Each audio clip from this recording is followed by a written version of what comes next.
Antes de começar, preciso deixar claro que mudei os nomes das pessoas e alguns locais desta história para proteger a privacidade de todos os envolvidos, mas tudo o que vou contar aqui aconteceu de verdade. Meu nome é Márcia, tenho 42 anos e durante 15 anos vivi ao lado de um homem que o mundo admirava nos palcos, mas que em casa lutava contra algo que quase destruiu nossa família inteira. Meu marido Diego era cantor sertanejo, daqueles que começaram tocando em bares pequenos da zona leste de São Paulo, ganhando 200, 300 reais por noite quando conseguia. Eu trabalhava como cabeleireira num salão na Vila Matilde para ajudar a pagar as contas do nosso apartamento alugado de 2 cômodos na Penha. E a gente vivia apertado, mas era feliz. Conheci Diego em 2008, numa apresentação dele no Bar do Zé, um boteco simples, onde ele cantava toda sexta-feira. Ele tinha um talento absurdo. A voz tocava a alma das pessoas, mas a indústria da música é cruel e as portas pareciam todas fechadas para ele. A gente namorou 6 meses e casou rápido, porque eu engravidei do nosso filho Cauã, que nasceu em 2009 e virou a alegria da nossa vida. Minha sogra, Dona Aparecida, sempre foi muito apegada ao Diego e dizia uma coisa que me incomodava um pouco. Ela falava que o filho tinha algo diferente desde criança, que ele via coisas que outras pessoas não viam. Diego contava que quando era pequeno, via vultos no corredor da casa durante a noite e ouvia sussurros chamando o nome dele, mas todo mundo achava que era só imaginação de criança. Eu mesma, antes de tudo acontecer, notava algumas coisas estranhas no Diego. Ele acordava no meio da madrugada gritando, suando frio, dizendo que tinha sonhado com um homem de terno preto que oferecia para ele tudo que ele mais queria na vida. A gente ria disso de dia. Achava que era só ansiedade por causa da carreira, que não decolava. Mas hoje eu sei que aquilo não era coincidência. Diego vivia frustrado porque fazia teste atrás de teste em gravadoras e nada dava certo. Ele mandava músicas para as rádios e nunca tocavam. Ia em produtores e sempre diziam que ele era bom, mas que faltava algo. Essa frustração foi crescendo dentro dele, consumindo ele por dentro. E eu via meu marido perdendo a esperança aos poucos. A gente morava naquele apartamento apertado. Eu grávida, trabalhando em pé o dia inteiro no salão, e Diego tocando em barzinho por migalhas. Ele olhava para o nosso filho pequeno e chorava escondido no banheiro, porque não conseguia dar uma vida melhor para a gente. Eu sempre dizia que estava tudo bem, que o importante era estarmos juntos, mas via no olho dele que aquela ambição estava comendo ele por dentro.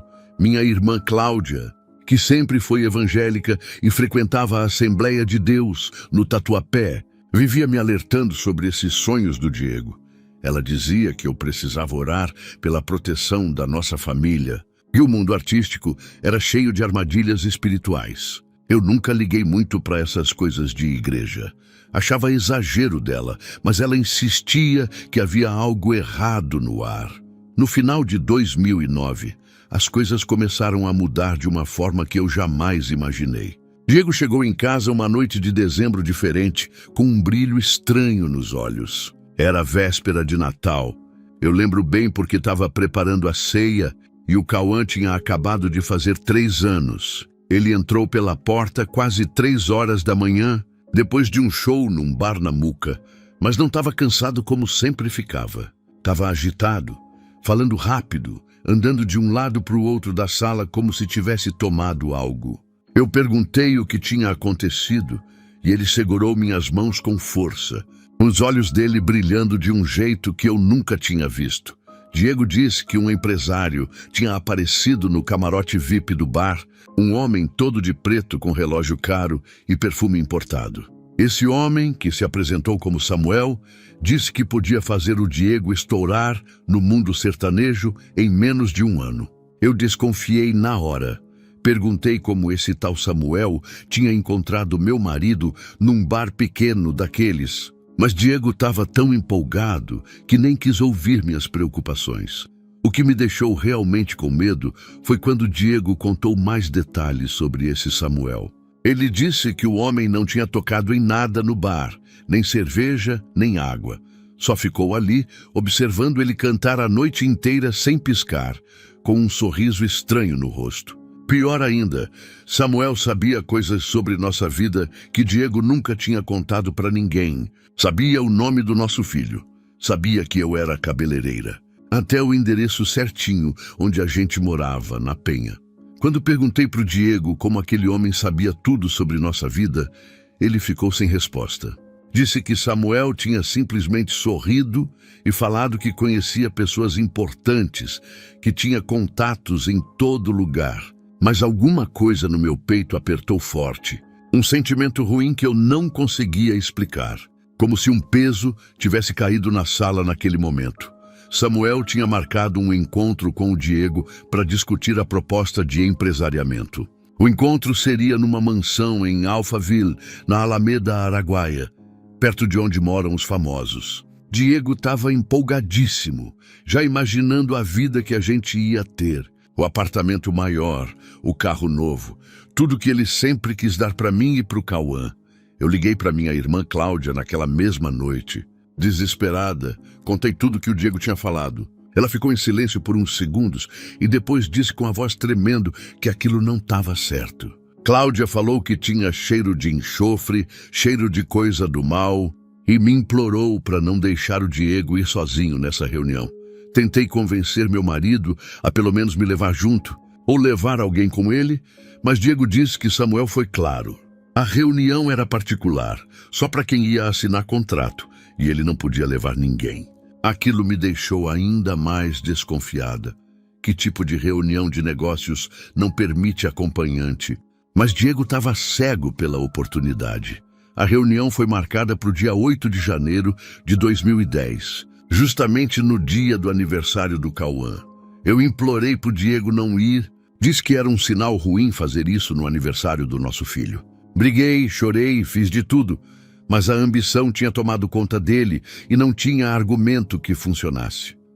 Diego saiu de casa às 10 horas da noite daquele dia 8 de janeiro. Eu fiquei acordada a noite inteira, andando pela sala, rezando sem nem saber direito como rezar. Tentei ligar no celular dele umas 5 vezes, mas estava sempre desligado ou fora de área. A madrugada foi a mais longa da minha vida, olhando para o relógio a cada 5 minutos. Ele voltou para casa só às 7 horas da manhã do dia seguinte. Quando abri a porta e vi o Diego, tomei um susto que quase me fez cair. Meu marido estava pálido, com olheiras fundas como se não tivesse dormido há dias. E um cheiro estranho grudado na roupa dele, tipo incenso, misturado com algo pesado que eu nunca tinha sentido antes. Diego entrou cambaleando. Foi direto para o sofá e ficou sentado lá, olhando para o nada. Eu perguntei o que tinha acontecido, se tinha fechado o contrato, se estava tudo bem. Ele demorou uns 2 minutos para responder, como se estivesse voltando de algum lugar muito longe. E quando finalmente olhou para mim, vi medo nos olhos dele. Forcei ele a me contar tudo. Ameacei que ia embora com o Cauã se ele não falasse a verdade. Foi quando Diego começou a chorar feito criança, segurando a cabeça com as 2 mãos. Ele disse que aquilo não tinha sido uma reunião de negócios normal, que tinha sido algo completamente diferente do que ele esperava. Tinha velas pretas acesas em círculo no chão de uma sala enorme e vazia daquela mansão. Tinha símbolos desenhados no chão com algo que parecia sangue seco e outras pessoas encapuzadas em volta. Diego disse que Samuel tinha mudado completamente ali dentro. A voz dele tinha ficado diferente, mais grossa, e o sorriso tinha sumido, dando lugar a uma expressão séria e assustadora. Samuel tinha colocado um papel na frente do Diego e uma faca pequena do lado. Disse que o contrato precisava ser assinado com sangue, que era assim que os grandes artistas faziam, que era um ritual de compromisso sagrado. Diego hesitou, quis ir embora, mas Samuel e as outras pessoas ficaram em volta dele e ele sentiu que não tinha como sair dali sem assinar. Meu marido cortou a palma da própria mão com aquela faca e assinou o papel com o sangue dele. No momento que o sangue tocou o papel, Diego disse que sentiu uma dor aguda no peito, como se algo tivesse entrado dentro dele com força. Ele tentou levantar, quis desistir, mas Samuel segurou o braço dele com uma força que não era normal, uma força que machucou. E disse bem baixinho no ouvido dele que era tarde demais, que já estava feito, que ele pertencia a eles agora. Quando Diego terminou de contar aquilo tudo, eu desabei no chão da sala chorando. Peguei a Bíblia que minha irmã Cláudia tinha me dado meses atrás e abracei ela com força, sentindo no meu espírito que algo muito ruim, muito escuro, tinha entrado na nossa casa naquela noite. O Cauã acordou com o barulho do meu choro e veio até a sala de pijama, perguntando o que estava acontecendo, mas eu não conseguia nem falar. Diego tentou me acalmar. Disse que talvez fosse só um ritual esquisito de gente rica, que ele ia ganhar muito dinheiro e que valia a pena. Mas eu olhei nos olhos dele e vi que nem ele mesmo acreditava nisso. Ele estava com medo, eu sentia, ele sabia que tinha feito algo errado, algo que não tinha volta.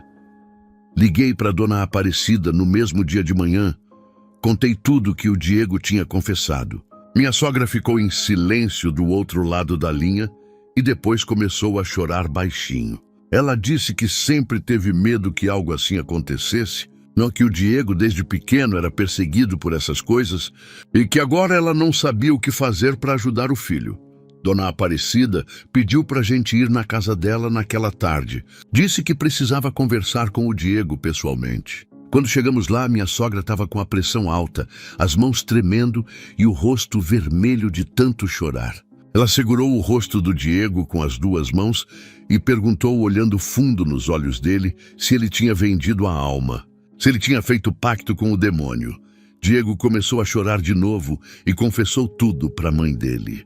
Disse que Samuel tinha prometido 10 anos de sucesso absoluto, fama, dinheiro, tudo o que ele sempre quis. Mas depois desses 10 anos, ele ia pagar o preço. E Samuel não tinha explicado direito qual seria esse preço. Diego só tinha pensado na oportunidade, na chance de mudar de vida, e não tinha feito as perguntas certas. Dona Aparecida passou mal na hora. A pressão dela subiu tanto que tivemos que chamar uma ambulância. Levaram ela para o pronto-socorro do Tatuapé. E os médicos disseram que ela tinha tido um pico de pressão perigoso, que podia ter dado um derrame. Minha sogra ficou internada 2 dias e eu fiquei ali do lado dela, segurando a mão dela, as duas chorando sem parar.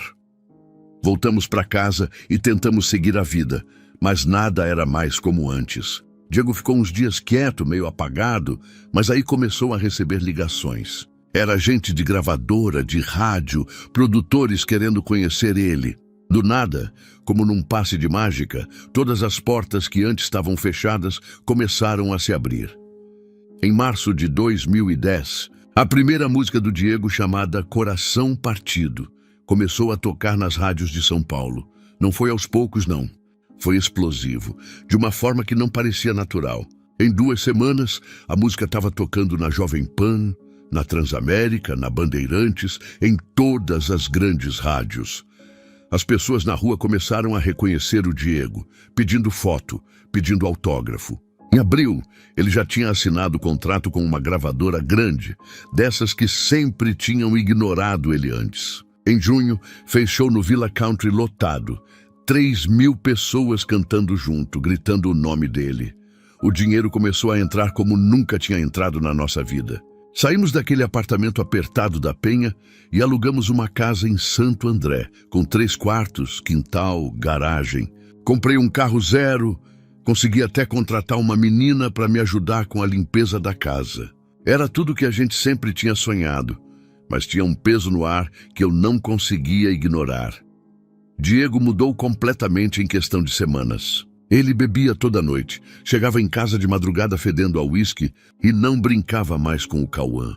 Meu marido ficava horas trancado no quarto, falando sozinho.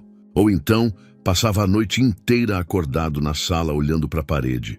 Minha mãe veio de Minas Gerais nos visitar em maio, e no segundo dia ela me chamou na cozinha. Ela segurou meu braço com força e disse que o olhar do Diego estava diferente, que parecia ter algo por trás dos olhos dele. Ela falou também que ele estava com um cheiro estranho, tipo enxofre queimado, e que aquilo não era normal, que eu precisava buscar ajuda urgente antes que fosse tarde demais.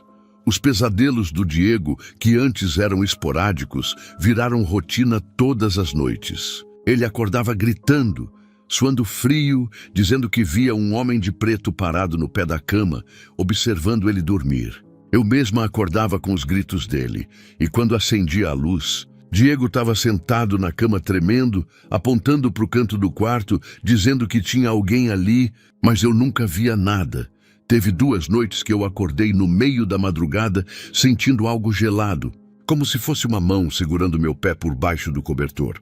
Eu puxava o lençol com força, o coração batendo desesperado, mas não tinha nada lá. Tentei me convencer que era impressão, que era o medo me fazendo imaginar coisas, mas lá no fundo eu sabia que algo estava errado naquela casa. O Cauã, que antes era grudado no pai, começou a ter medo do Diego. Meu filho chorava quando o pai chegava perto, escondia o rosto no meu colo e eu não entendia o que estava acontecendo. Uma noite, o Cauã veio até mim com os olhinhos cheios de lágrimas e disse uma coisa que me arrepiou inteira. Mãe, quando o papai dorme, ele abre os olhos, mas não é o papai que está olhando, é outra coisa. Eu não sabia mais o que fazer, estava perdida, com medo, sem entender o que estava acontecendo com a minha família. Diego continuava fazendo shows, ganhando dinheiro, ficando cada vez mais famoso, mas em casa ele estava se destruindo. Ele tomava remédio para dormir, bebia para esquecer e vivia num estado de paranoia constante. Em junho de 2010, teve um show do Diego no Villa Country que me marcou para sempre. Eu fui assistir e a casa estava lotada, todo mundo cantando, todo mundo feliz. Mas no meio do show, uma moça da plateia desmaiou de repente, caiu no chão e tiveram que chamar os seguranças para socorrer ela. Depois que a moça acordou, ouvi ela falando com os seguranças perto de onde eu estava. Ela disse com a voz tremendo que tinha visto sombras negras ao redor do palco, enquanto o Diego cantava, sombras com olhos vermelhos que ficavam observando todo mundo. Os seguranças riram, acharam que ela tinha bebido demais, mas eu vi o desespero no rosto daquela mulher e soube que ela não estava mentindo. As coisas foram piorando em agosto de 2010. A gente estava voltando de um show em Campinas, pela rodovia Anhanguera, e o Diego estava dirigindo. Era umas 2 horas da manhã, a estrada vazia, quando de repente ele começou a gritar desesperado. Sai da frente! Sai da frente! Ele freou o carro com tudo, quase batemos no guardrail. Eu gritei perguntando o que tinha acontecido e o Diego estava branco, suando, as mãos tremendo no volante. Ele jurava que tinha visto uma criatura atravessando a pista na frente do carro, algo que não era humano. Olhei pela estrada inteira, não tinha nada, nem animal, nem pessoa, mas Diego insistia que tinha visto, que quase tinha atropelado aquilo. Conseguimos chegar em casa naquela noite, mas o Diego foi direto para o banheiro e trancou a porta. Fiquei do lado de fora ouvindo ele chorar, vomitar e falar sozinho por quase 2 horas. Quando finalmente saiu, eu tomei um susto terrível. O peito dele estava cheio de arranhões profundos, como se alguém tivesse cravado unhas nele com força.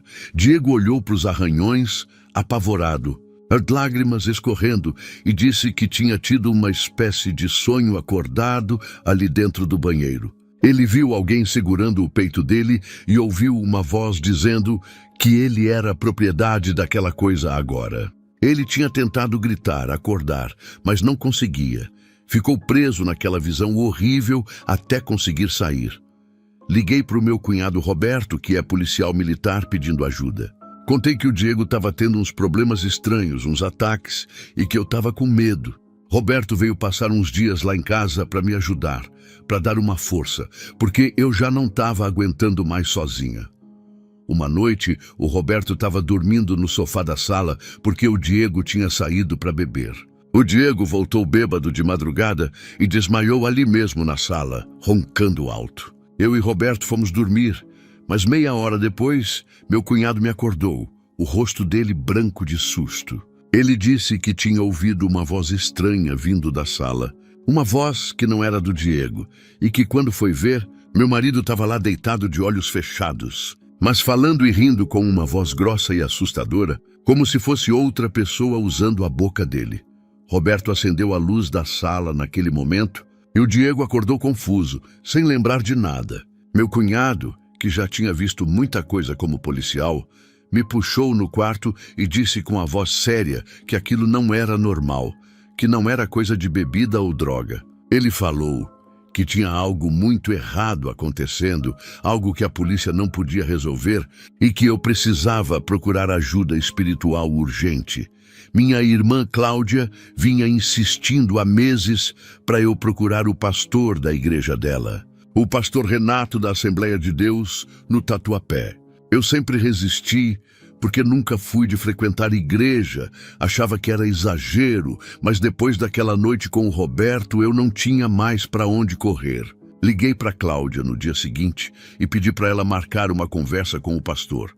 Fui sozinha conversar com o pastor Renato em outubro de 2010. Ele me recebeu na igreja num sábado de manhã e eu contei tudo desde o começo. O pacto, as manifestações, os pesadelos, os arranhões, as vozes. O pastor me ouviu em silêncio, sem me interromper. E quando terminei, ele fechou a Bíblia que estava na mesa e me olhou sério. Pastor Renato disse que o Diego estava com opressão espiritual pesada, muito pesada, e que o pacto que ele tinha feito abriu portas legais para o inimigo atuar na vida dele.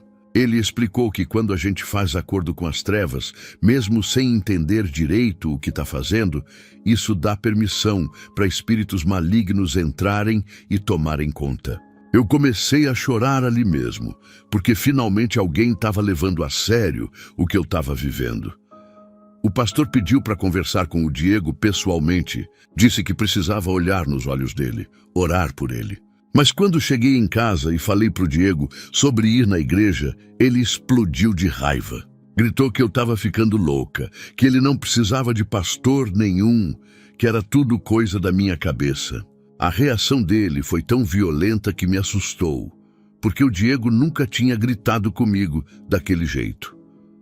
Dona Aparecida, que já estava recuperada do problema de pressão, resolveu tomar uma atitude. Ela chamou o Diego na casa dela sozinho, sem me avisar, e lá ela confrontou o filho. Minha sogra se ajoelhou na frente dele chorando e implorou: Diego, você vendeu sua alma. Pelo amor de Deus, pelo amor de mim que te criei, me diz a verdade de uma vez. Diego desabou naquele momento, caiu de joelhos junto com a mãe dele e confessou tudo chorando feito criança. Ele disse que as vozes na cabeça dele tinham começado a falar coisas específicas, coisas terríveis. Elas diziam exatamente como ele ia morrer, num acidente de carro, no dia que completasse 10 anos do pacto. E diziam mais, que antes disso iam levar alguém da família como aviso, como forma de quebrar ele completamente. Dona Aparecida ligou para mim desesperada depois dessa conversa e eu fui correndo para a casa dela. Quando cheguei, o Diego estava sentado no chão da sala, abraçado com a mãe, os dois chorando.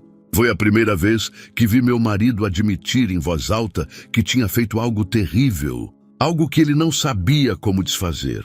A gente tentou convencer o Diego a ir na igreja naquele mesmo dia, mas ele disse que não conseguia, que tinha algo impedindo ele. Ele concordou em tentar no dia seguinte, mas quando chegou a hora, aconteceu algo que me fez ter certeza que estávamos lidando com forças sobrenaturais de verdade. Diego foi buscar Dona Aparecida na igreja depois de um culto da tarde. Quando ele chegou na porta da igreja para entrar e chamar a mãe dele, ele literalmente não conseguiu passar. Era como se tivesse uma parede invisível impedindo, uma força jogando ele para trás. Ele tentou 3 vezes entrar e nas 3 vezes foi empurrado para fora, caindo sentado na calçada. As pessoas que estavam saindo do culto viram aquilo e ficaram assustadas. Diego estava no chão chorando desesperado, gritando: Mãe, eu não consigo entrar. Algo não deixa. Pastor Renato veio até a porta, viu a cena, e pediu para algumas pessoas ajudarem a levar o Diego até uma sala nos fundos da igreja. Naquela noite, Dona Aparecida ligou para mim e contou tudo o que tinha acontecido. Ela disse que o pastor Renato tinha explicado que os demônios não suportam ambientes consagrados a Deus e que a reação do Diego era a prova de que ele estava mesmo possuído por algo maligno. Fiquei a noite inteira sem dormir, orando do jeito que eu sabia, pedindo proteção para o meu marido e para o meu filho. No dia seguinte, algo ainda mais assustador aconteceu na nossa casa. Eu estava na cozinha preparando o almoço quando ouvi um barulho alto vindo do quarto. Corri para ver o que era e encontrei o crucifixo que Dona Aparecida tinha dado para o Diego anos atrás, caído no chão, quebrado ao meio. Ninguém tinha entrado naquele quarto, as janelas estavam fechadas. Não tinha explicação. Diego estava na sala assistindo televisão quando aquilo aconteceu. E quando mostrei o crucifixo quebrado para ele, vi o pavor nos olhos dele. Ele disse que tinha sentido um aperto no peito no exato momento que ouvi o barulho, como se algo tivesse apertado o coração dele por dentro. Peguei os pedaços do crucifixo, guardei num saco e levei para o pastor Renato no mesmo dia. O pastor olhou aquilo e disse que era um sinal claro de que as trevas estavam se manifestando com mais força, tentando assustar a gente, fazer a gente desistir de buscar libertação. Ele me deu uma Bíblia pequena e um frasco de óleo consagrado. Disse para eu ungir as portas e janelas da casa enquanto orava, pedindo proteção. Fiz exatamente o que o pastor mandou naquela noite. Passei o óleo em todas as portas e janelas da casa, orando em voz alta mesmo sem saber direito as palavras certas. O Diego ficou me observando da sala. E eu vi pela primeira vez em meses uma pontinha de esperança no olhar dele, como se ele quisesse acreditar que ainda tinha jeito. As semanas que se seguiram foram as piores da minha vida. Diego começou a ter apagões, períodos em que ele não lembrava de nada do que tinha feito. Uma manhã, o Cauã veio até mim com os olhos arregalados de medo e contou que o pai tinha entrado no quarto dele de madrugada e ficado parado ali, só olhando, sem piscar por vários minutos.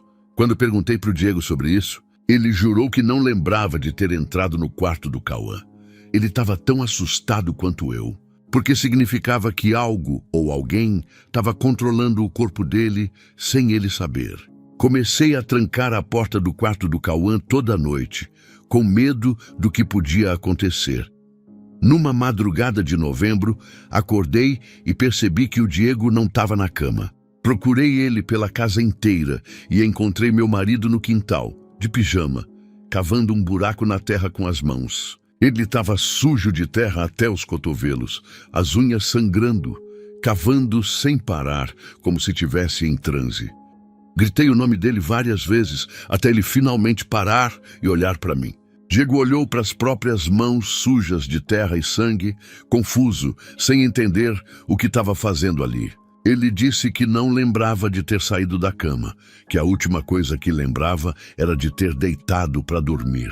Quando perguntei por que estava cavando, ele respondeu tremendo: "Não sei, alguém mandou eu cavar, mas eu não sei quem." A carreira do Diego continuava bombando mesmo com tudo isso acontecendo. Ele era chamado para programas de televisão, fazia shows em cidades grandes, o dinheiro entrava, mas ele estava se destruindo por dentro. O empresário Samuel, aquele homem de preto que tinha começado tudo, tinha sumido completamente. Ninguém conseguia mais contato com ele. O telefone não existia mais. Tentei procurar informações sobre esse tal Samuel na internet. Perguntei para outras pessoas do meio artístico, mas ninguém conhecia ele. Era como se o homem nunca tivesse existido de verdade. Como se fosse um fantasma que tinha aparecido só para destruir a vida do meu marido. Isso me deu ainda mais certeza de que tínhamos mexido com algo muito perigoso. Diego começou a falar em suicídio. Ele dizia que não aguentava mais viver daquele jeito, que preferia morrer logo de uma vez do que continuar sendo atormentado dia e noite. Escondi todas as facas da casa, todos os remédios, qualquer coisa que ele pudesse usar para se machucar. No dia 22 de dezembro de 2010, aconteceu o pior. Eu tinha saído com o Cauã para fazer compras de Natal e quando voltamos para casa, encontramos o Roberto segurando o Diego no chão. Meu cunhado estava lá por acaso. Tinha passado para deixar um presente para o Cauã e quando entrou, encontrou o Diego na janela do quarto, pronto para pular. Roberto conseguiu puxar ele para dentro no último segundo. O Diego estava gritando que tinha alguém lá embaixo chamando ele, prometendo que a dor ia acabar se ele pulasse. Ele gritava, vocês não veem? Ele está ali embaixo acenando para mim. Mas quando olhamos pela janela, não tinha ninguém na rua. Não tinha nada. Foi naquele momento que eu e Roberto tomamos uma decisão. Ou fazíamos algo radical, algo definitivo, ou íamos perder o Diego para sempre. Liguei para o pastor Renato chorando, desesperada, e ele disse para levarmos o Diego até a igreja no dia seguinte, de qualquer jeito, mesmo que fosse à força. Ele ia reunir o grupo de intercessores e obreiros para fazer uma sessão de libertação, e disse que ia ser uma batalha espiritual pesada, mas que era a única chance que a gente tinha. No dia 15 de janeiro de 2011, eu, Roberto e Dona Aparecida levamos o Diego para a Igreja Assembleia de Deus, no Tatuapé.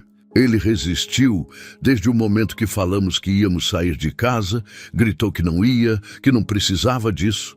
Tivemos que colocar ele no carro praticamente à força. O Roberto segurando ele firme no banco de trás, enquanto eu dirigia com as mãos tremendo. Durante o caminho até a igreja, Diego xingou a gente de tudo que é nome, cuspiu. Tentou abrir a porta do carro em movimento. Não era o meu marido falando aquilo, eu sabia. Era outra coisa usando a boca dele. Dona Aparecida chorava no banco do passageiro, orando em voz baixa, pedindo proteção divina para todos nós.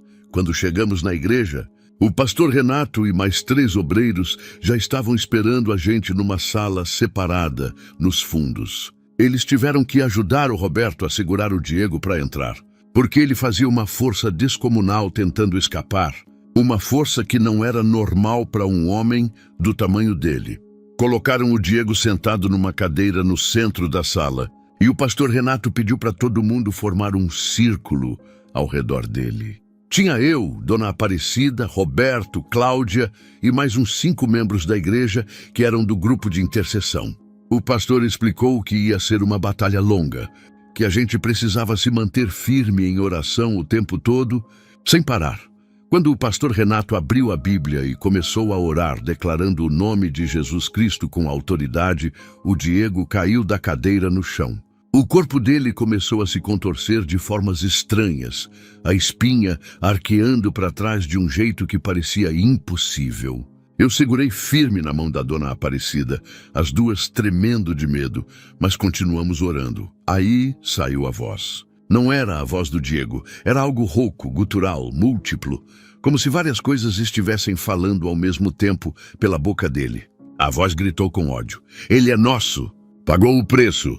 Assinou com sangue! Não podem tirar! Eu nunca tinha ouvido nada parecido na minha vida. Era um som que gelava a alma, que fazia tudo dentro de mim querer sair correndo daquela sala. O pastor não se abalou. Continuou firme declarando a autoridade de Jesus sobre aquelas trevas. Diego começou a vomitar no chão, uma substância escura e fedida que não parecia normal. O cheiro era horrível, fedendo a podre, a enxofre, enchendo toda a sala. Algumas pessoas da igreja tiveram que sair para não passar mal, mas eu fiquei, porque era meu marido ali, e eu não ia abandonar ele. As horas foram passando, e a batalha só ficava mais intensa. Diego gritava, blasfemava contra Deus, dizia coisas horríveis sobre mim, sobre Dona Aparecida, sobre o Cauã. Mas o pior foi quando uma das vozes gritou o nome completo do Samuel e começou a rir com uma maldade que cortava a alma. Ele nunca existiu. Nós criamos ele.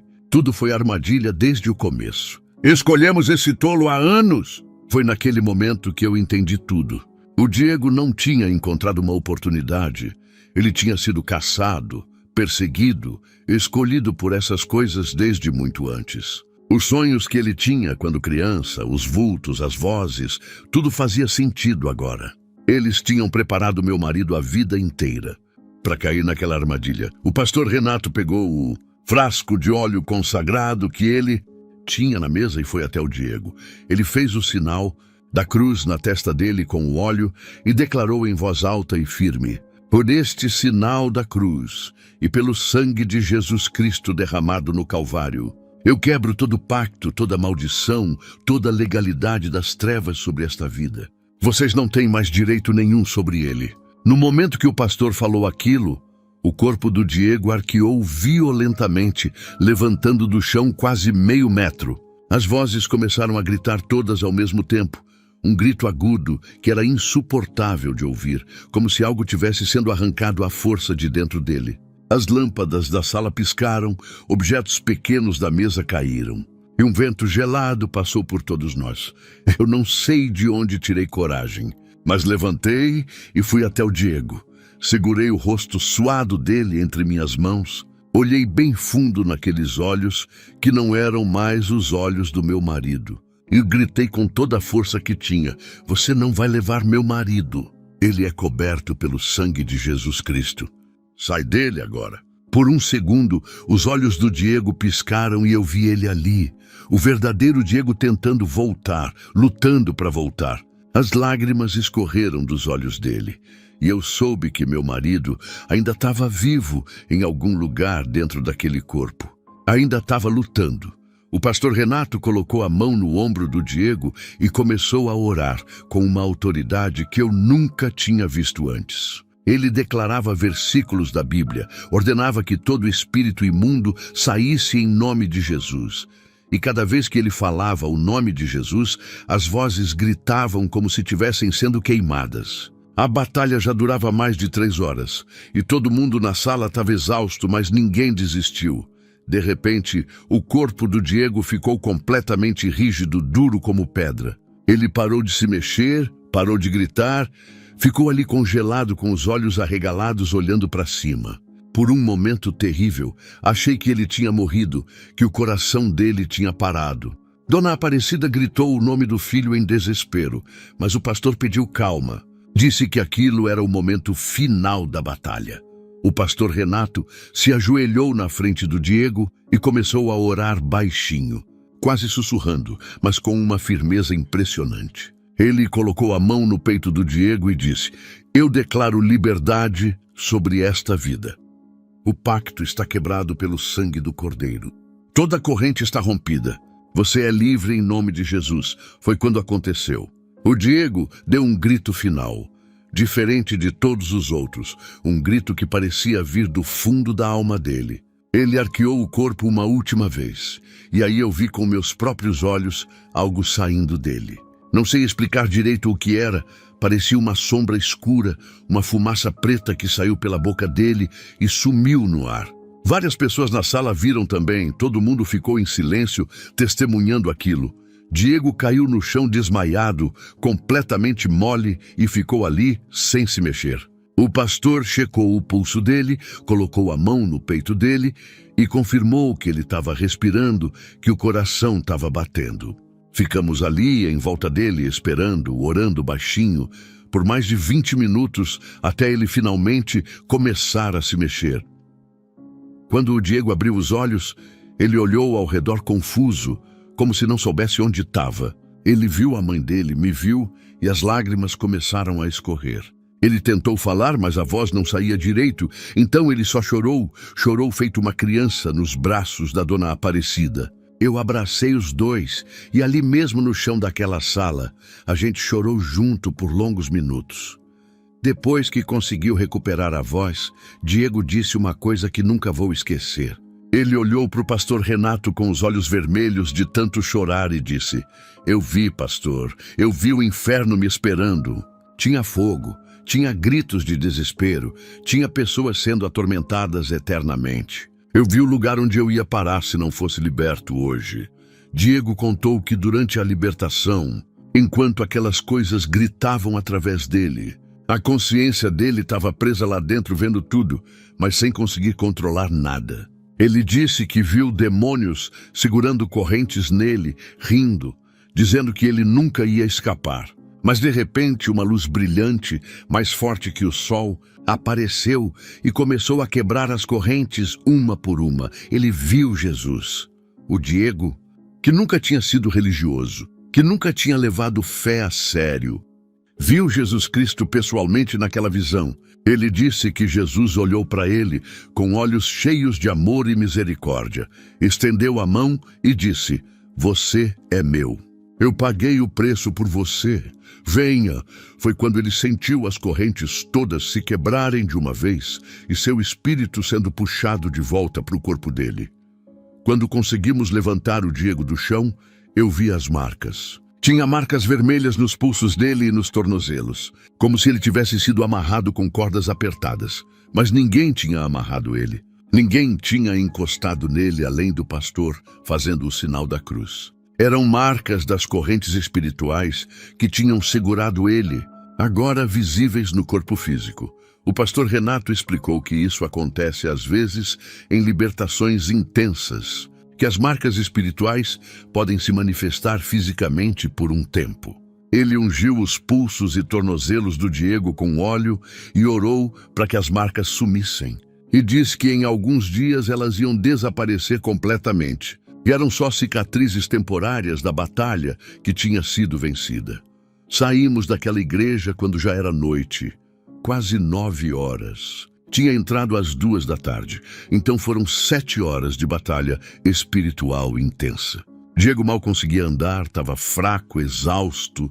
Então o Roberto teve que ajudar a levar ele até o carro. Mas mesmo na fraqueza física, eu via nos olhos dele algo que não via há meses: paz. No caminho de volta para casa, Diego segurou minha mão no banco de trás do carro e disse: "Márcia, me perdoa por tudo. Por ter colocado nossa família nisso. Por quase destruir tudo. Eu fui um tolo, um ambicioso tolo." Eu chorei, segurando a mão dele, e disse que o importante era que ele estava de volta, que ele estava livre, e que a gente ia reconstruir tudo juntos. Quando chegamos em casa, o Cauã estava com uma vizinha que tinha ficado cuidando dele. Na hora que o Diego entrou e o Cauã viu o pai, meu filho não teve medo. Pela primeira vez em meses, o Cauã correu e pulou nos braços do Diego, abraçou ele apertado e disse: "Papai, você voltou. Você voltou de verdade." Foi o momento mais lindo e mais doloroso ao mesmo tempo, porque mostrava o quanto aquela situação tinha afetado até uma criança pequena. A libertação do Diego foi real e definitiva. Mas os dias seguintes foram de recuperação difícil. Ele dormiu quase 20 horas seguidas depois daquela sessão na igreja, e quando acordava era só para comer alguma coisa e voltar a dormir. O corpo dele tinha travado uma guerra espiritual intensa, e agora precisava se recuperar fisicamente também. As marcas nos pulsos e tornozelos do Diego foram sumindo aos poucos, como o pastor Renato tinha dito. Em 5 dias, elas tinham desaparecido completamente, mas a lembrança do que tinha acontecido ficou marcada para sempre na nossa memória. Diego começou a frequentar a igreja todos os dias, ia nos cultos da semana, participava das reuniões de oração, se agarrou em Deus como quem se agarra numa tábua no meio do mar. 3 meses depois da libertação, em abril de 2011, aconteceu algo que me arrepiou toda. Diego acordou no meio da noite suando frio, me acordou tremendo e disse que tinha sonhado com o Samuel pela primeira vez desde aquele dia da libertação. No sonho, Samuel estava parado na porta do quarto, sorrindo, e disse: "Você acha que está livre? Eu volto. Sempre volto."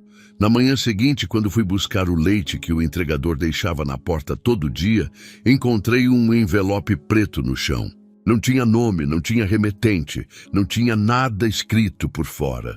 Abri com as mãos tremendo, e dentro tinha uma foto antiga, meio desbotada, do Diego naquela mansão em Alphaville, no momento exato que ele estava assinando o pacto com o sangue. Uma foto que não deveria existir, porque Diego jurava que não tinha ninguém tirando foto naquele dia. Entrei em pânico, mostrei para o Diego, e os dois ficamos sem saber o que fazer. Ligamos para o pastor Renato imediatamente, e ele pediu para a gente levar aquela foto até a igreja na mesma hora. Quando mostramos para ele, o pastor ficou sério. Disse que aquilo era uma tentativa das trevas de amedrontar a gente, de fazer o Diego achar que não estava realmente livre. O pastor Renato rasgou a foto em pedaços pequenos, colocou tudo num recipiente de metal e queimou ali mesmo na igreja enquanto orava. Ele declarou que toda a obra das trevas estava desfeita, que nenhuma ameaça tinha poder sobre a vida do Diego e que aquilo era só desespero do inimigo vendo que tinha perdido. Nunca mais aconteceu nada parecido depois daquele dia. Nunca mais recebemos nenhuma mensagem, nenhum sinal, mas a vida mudou radicalmente de outras formas. Diego tomou uma decisão que chocou todo mundo. Ele anunciou publicamente que ia romper todos os contratos da gravadora e parar com a carreira de cantor sertanejo. Ele não deu detalhes sobre o pacto, mas disse que tinha se envolvido com coisas erradas para conseguir fama e que agora queria viver uma vida correta diante de Deus. A mídia achou que ele tinha enlouquecido. Saiu matéria em revista, em site de fofoca, todo mundo especulando o que tinha acontecido com aquele cantor que estava no auge e de repente largou tudo. A gravadora ameaçou processar ele por quebra de contrato. Perdemos todo o dinheiro que tínhamos economizado, pagando advogado e acertando as coisas. Os amigos sumiram da noite para o dia. Gente que ligava toda semana, convidando a gente para festa, para churrasco, para evento, simplesmente sumiu. Artistas que conhecíamos e que eram simpáticos com o Diego começaram a atravessar a rua quando viam ele, com medo de serem associados a um maluco que tinha abandonado a carreira no auge. Em meados de 2011, tivemos que sair da casa de Santo André e voltar a morar num apartamento simples, dessa vez em São Caetano do Sul. Vendi o carro, vendi a maioria dos móveis, voltei a trabalhar no salão de cabeleireira. Diego não conseguia emprego em lugar nenhum, porque todo mundo conhecia ele como o cantor que tinha pirado. Então, ele começou a fazer bicos, pintura, pequenos reparos, qualquer coisa para ajudar nas despesas. Teve um dia que foi muito doloroso, mas necessário. Diego juntou todos os discos, troféus, fotos e documentos da época da fama, levou tudo para o quintal da casa da dona Aparecida e queimou. Ele disse que não queria nenhum objeto daquele período maldito dentro de casa, que aquelas coisas carregavam maldição. Chorei vendo anos de trabalho virando cinza, mas eu sabia que ele estava certo, que a gente precisava se livrar de tudo aquilo. Diego começou a fazer tratamento no psicólogo do posto de saúde, porque mesmo liberto espiritualmente, as marcas emocionais eram profundas. Ele tinha pesadelos ocasionais, crises de ansiedade, momentos de tristeza intensa, lembrando de tudo que tinha vivido. O psicólogo ajudou bastante e, junto com o acompanhamento espiritual na igreja, Diego foi se recuperando aos poucos. Dona Aparecida, que tinha quase morrido de desgosto com tudo aquilo, se converteu de verdade depois da libertação do filho. Ela, que antes ia na igreja só de vez em quando, virou membro fiel, intercessora, passava horas orando pelos filhos e netos. Ela dizia que Deus tinha dado o filho dela de volta e que agora ela ia dedicar o resto da vida para servir a Ele em gratidão. Eu mesma me converti de verdade naquele período. Entreguei minha vida a Jesus, fiz o curso de batismo e fui batizada nas águas em setembro de 2011. Eu que nunca tinha sido de igreja, que achava tudo aquilo bobagem de gente fanática, vi com meus próprios olhos o poder de Deus agindo.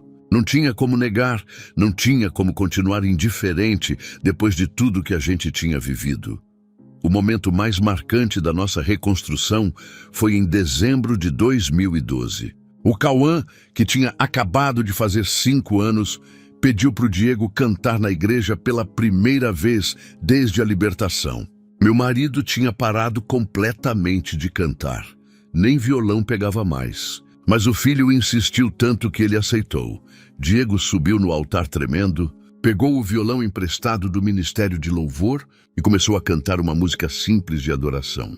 No meio da segunda estrofe, ele travou. As lágrimas começaram a cair e ele não conseguiu mais continuar. Ele caiu de joelhos no chão do altar e chorou.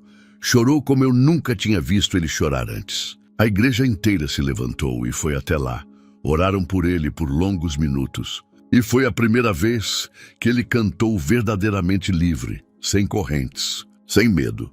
Diego voltou a cantar regularmente na igreja a partir de 2013, mas agora era diferente. Ele cantava louvores, músicas de adoração, em cultos pequenos, em reuniões de oração. Ganhava 50, 100 reais quando ganhava alguma coisa. Às vezes não ganhava nada e cantava mesmo assim. Mas ele dormia em paz pela primeira vez em anos. Acordava sem medo, sem pesadelos, e isso não tinha preço. A história do Diego virou testemunho em várias igrejas de São Paulo e até em outros estados. O pastor Renato pediu permissão para ele contar o que tinha acontecido, sem dar nomes nem detalhes específicos, e muita gente se impactou. Teve pessoas que procuraram a igreja depois de ouvir o testemunho, confessando que também tinham se envolvido com pactos, com macumba, com ocultismo, querendo libertação. Nos últimos anos, desde 2019 mais ou menos, mais de 30 pessoas procuraram o Diego pessoalmente depois de ouvir a história dele. A maioria eram jovens entre 18 e 30 anos, que tinham feito acordos parecidos buscando sucesso rápido. Tinha gente querendo fama no Instagram, no TikTok, gente querendo dinheiro fácil, carreira meteórica em empresas. E todos tinham encontrado alguém que ofereceu uma solução rápida em troca de algo que eles não entenderam direito na hora. Semana passada mesmo, um rapaz de 23 anos procurou o Diego depois de um culto numa igreja na Zona Sul. Ele estava destruído, com olheiras fundas, tremendo, chorando. Contou que tinha feito um pacto com um mentor espiritual há 8 meses atrás. E agora estava vendo sombras, ouvindo vozes, tendo pesadelos terríveis. Diego conversou com ele ali mesmo no estacionamento da igreja, orou por ele, e hoje esse rapaz está em processo de libertação com acompanhamento do pastor. Eu fico pensando quantas pessoas devem estar presas nesse tipo de situação neste exato momento. Quantos artistas, empresários, influenciadores digitais, gente comum mesmo, que fizeram acordos nas trevas e agora estão pagando o preço sem saber como sair. Isso é muito mais comum do que as pessoas imaginam. E muita gente tem vergonha de falar, tem medo de ser julgada, de acharem que enlouqueceu. Muita gente não acredita na nossa história até hoje. Acham que é exagero, fanatismo religioso, invenção. Mas eu vivi cada segundo daquilo. Eu vi meu marido possuído com meus próprios olhos, ouvi as vozes saindo da boca dele, senti a presença maligna na minha casa, vi os arranhões no corpo dele, vi ele tentando se matar, vi tudo. E também vi o poder de Jesus Cristo quebrando correntes que médicos e remédios não conseguiram quebrar. Hoje, em 2025, o Diego tem 45 anos e é pastor de louvor numa igreja em São Bernardo do Campo. Ele lidera o ministério de música, ensaia com os jovens, discipula pessoas que querem servir a Deus através do canto. A transformação dele é a maior prova de que Deus é real, de que a misericórdia dele alcança até quem fez as piores escolhas. O Cauã hoje tem 17 anos e quer ser pastor. Ele diz que quer ajudar pessoas que passam por opressão espiritual, que quer ser instrumento de libertação, como o pastor Renato foi para nossa família. Outro dia, meu filho me abraçou na cozinha enquanto eu preparava o jantar e disse: "Mãe, obrigado por não ter desistido do pai. Se você tivesse desistido, eu não teria pai hoje." Eu chorei ali mesmo, chorei tudo que tinha segurado durante todos esses anos. Eu era uma mulher sem fé, que achava que Deus era coisa de gente fraca ou iludida. Achava que religião era muleta para quem não tinha força para enfrentar a vida sozinho. Hoje eu sei que está tudo errado nesse pensamento. Deus é para quem reconhece que sozinho não consegue, que precisa desesperadamente dele, que precisa de algo maior do que as próprias forças. Vi o inferno de perto através da vida do meu marido. Vi demônios reais, manifestados, falando, atormentando. Vi a maldade espiritual que existe e que trabalha para destruir vidas, famílias, sonhos. mas também vi o poder do sangue de Jesus, quebrando correntes espirituais que pareciam eternas, que pareciam impossíveis de romper. E posso dizer com toda a certeza da minha alma, Jesus é real, o diabo é real. E a escolha de qual lado você fica define seu destino eterno. Se você está lendo isso e reconhece que está preso num pacto, numa maldição, numa opressão espiritual, eu imploro, não espere mais um dia. A cada dia que passa, as correntes ficam mais apertadas, mais fundas na sua vida. O Diego quase morreu. Nossa família quase foi destruída completamente. E se a gente tivesse esperado mais um pouco, talvez não tivesse dado tempo. Procure uma igreja séria, um pastor comprometido com a palavra de Deus e clame o nome de Jesus hoje mesmo. O sangue dele quebra qualquer corrente, qualquer pacto, qualquer maldição, não importa o quão profunda seja. E se ninguém acreditar em você, se todos acharem que você enlouqueceu, não importa. Deus acredita. Deus vê cada detalhe, cada lágrima, cada desespero, e Deus pode te libertar. Essa é minha missão hoje. Contar essa história para quem precisar ouvir. Gritar que há esperança sempre, até para o caso mais impossível, até para quem já assinou com sangue, até para quem acha que foi longe demais. Jesus venceu a morte, venceu o inferno, venceu todas as trevas. Ele pode vencer qualquer coisa que esteja te prendendo agora. Eu sou testemunha viva disso. Minha família inteira é testemunha. Não desista. Clame por Jesus. Ele te ouve e ele pode te salvar.